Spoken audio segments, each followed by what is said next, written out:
ನಿನ್ನೆ ಪ್ರಕಾಶ್ ರಾಜ್ ಅವರವರು ಸಿಎಂ ಇರುವಂತ ವೇದಿಕೆಯಲ್ಲಿ ಪ್ಯಾಲೆಸ್ಟೀನಿಯನ್ ಫಿಲ್ಮ್ಗಳನ್ನ ಪ್ಯಾಲೆಸ್ಟೀನಿಯನ್ ಮೂವೀಸ್ಗಳನ್ನ ಇಂಟರ್ನ್ಯಾಷನಲ್ ಫಿಲ್ಮ್ ಫೆಸ್ಟಿವಲ್ ಏನು ಕರ್ನಾಟಕದಲ್ಲಿ ಬೆಂಗಳೂರಲ್ಲಿ ಆಗ್ಲಿಕ್ಕಿದೆ ಅದರಲ್ಲಿ ಪ್ಯಾಲೆಸ್ಟೀನಿಯನ್ ಫಿಲ್ಮ್ಸ್ ಗಳನ್ನ ರಿಲೀಸ್ ಮಾಡಲಿಕ್ಕೆ ಅವಕಾಶ ಮಾಡಿಕೊಡ್ಬೇಕು ಅನ್ನುವಂತ ಮಾತನ್ನ ಪ್ರಕಾಶ್ ರಾಜ್ ಅವರು ಹೇಳಿದ್ದಾರೆ.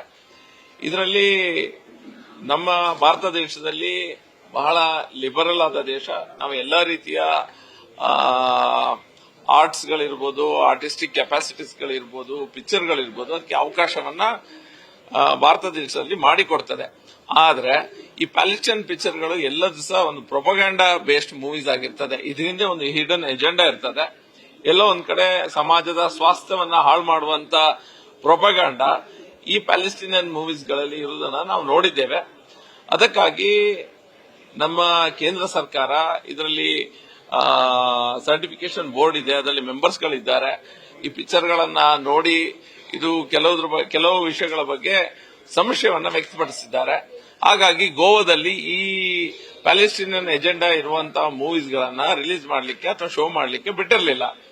ಕೇರಳದಲ್ಲಿ ಕಮ್ಯುನಿಸ್ಟ್ ಸರ್ಕಾರ ಅವರಿಗೆ ಎಲ್ಲಾ ರೀತಿಯ ದೇಶದ ವಿರುದ್ಧ ಅಥವಾ ಸಮಾಜದ ಸ್ವಾಸ್ಥ್ಯ ಹಾಳು ಮಾಡುವಂತ ಯಾವುದೇ ವಿಷಯಗಳಿದ್ರು ಸಹ ಅದಕ್ಕೆ ಮುಕ್ತವಾಗಿ ಅವರು ಅದಕ್ಕೆ ಅವಕಾಶವನ್ನು ಮಾಡಿಕೊಡುವಂತ ಪರಿಪಾಠ ಕೇರಳದಲ್ಲಿದೆ.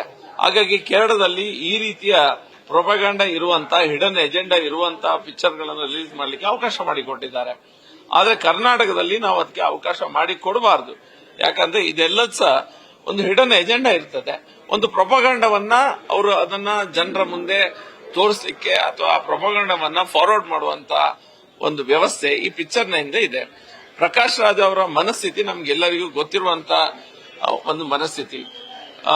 ಹಿಂದೂ ವಿರೋಧಿ ಅದೆಲ್ಲ ಇದ್ದದ್ದೇ. ಅದಕ್ಕಿಂತ ಜಾಸ್ತಿಯಾಗಿ ದೇಶದ ನಮ್ಮ ದೇಶದ ಕಲ್ಪನೆ ಏನಿದೆ ಆ ಕಲ್ಪನೆಯ ವಿರುದ್ಧ ಮನಸ್ಥಿತಿ ಇರುವಂತ ಒಂದು ವ್ಯಕ್ತಿ ಪ್ರಕಾಶ್ ರಾಜ್ ಅವರು.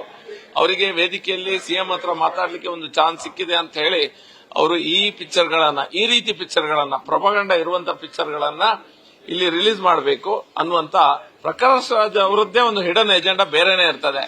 ಆ ಎಜೆಂಡನ್ನ ಅವರು ಮುಂದುವರಿಸಿಕೊಂಡು ಬಂದು ಈ ರೀತಿ ಮಾತನಾಡಿದ್ದಾರೆ.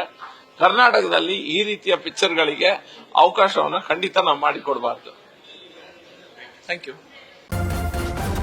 ನ್ಯೂಸ್ ಫಸ್ಟ್ ನಿರ್ಭೀತಿಯಿಂದ ನಿಮ್ಮ ಪರವಾಗಿ.